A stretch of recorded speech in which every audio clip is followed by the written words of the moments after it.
Bienvenue sur la chaîne d'Another Geek. Alors aujourd'hui, je vous propose une vidéo sur le VitaDock de la PS Vita. Donc qu'est-ce que c'est?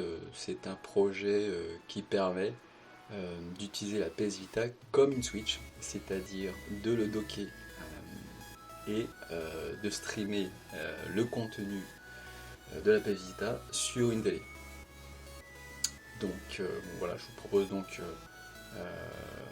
mon projet. Donc c'est pas mon projet, ça existe déjà. Si vous faites une recherche Google, vous allez trouver des tas de vidéos dessus. Donc pour ce projet, vous allez avoir besoin d'un Raspberry, d'un câble USB pour la PS Vita. Donc moi c'est la version OLED.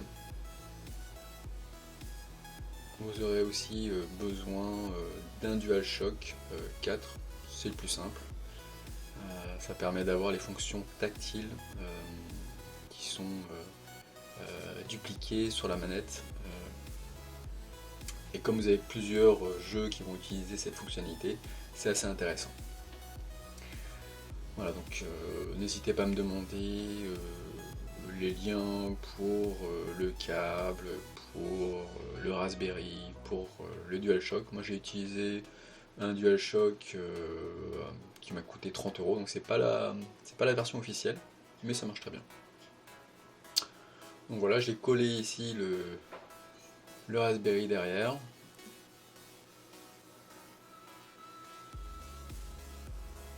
ça se dock plutôt bien, c'est stable. J'ai voulu garder le projet assez simple, assez rapide à faire. Donc, voilà après peinture à quoi ressemble le projet. Un petit bout de plexi sur le devant pour la finition et le logo Sony que j'ai commandé sur eBay. On va voir maintenant la connexion sur la télé. Donc il faut simplement un câble HDMI et alimenter le Raspberry. Donc à l'image, vous allez avoir le logo, vous aurez la petite mélodie Sony de la PlayStation 1, si je ne me trompe pas. Et une fois qu'on dock la PS Vita, vous aurez exactement le contenu de l'écran sur votre télé. Alors pour moi le seul bémol, c'est le son. Alors j'ai essayé de streamer le son via le Bluetooth sur le Raspberry qui avait une fonction Bluetooth. J'ai également essayé le Bluetooth via la barre de son et malheureusement il y a beaucoup de lag. Donc c'est injouable. Donc je ne conseille pas de le faire.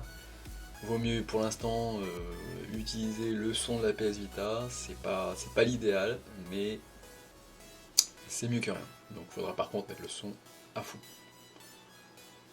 Donc voilà, je vous laisse voir le résultat. C'est plutôt pas mal. Les graphismes sur un grand écran, même 4K, sont pas dégueux. Je trouve ça plutôt bien.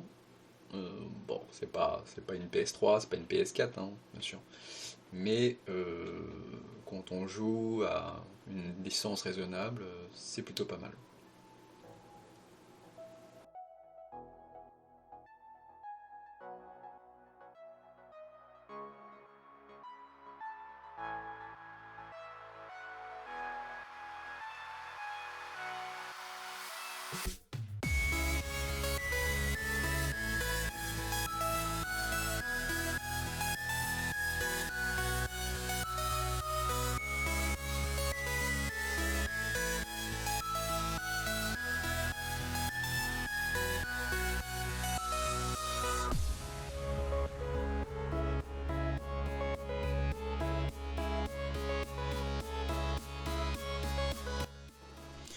Voilà, donc on arrive à la fin de la vidéo. Je vous remercie d'avoir regardé cette vidéo.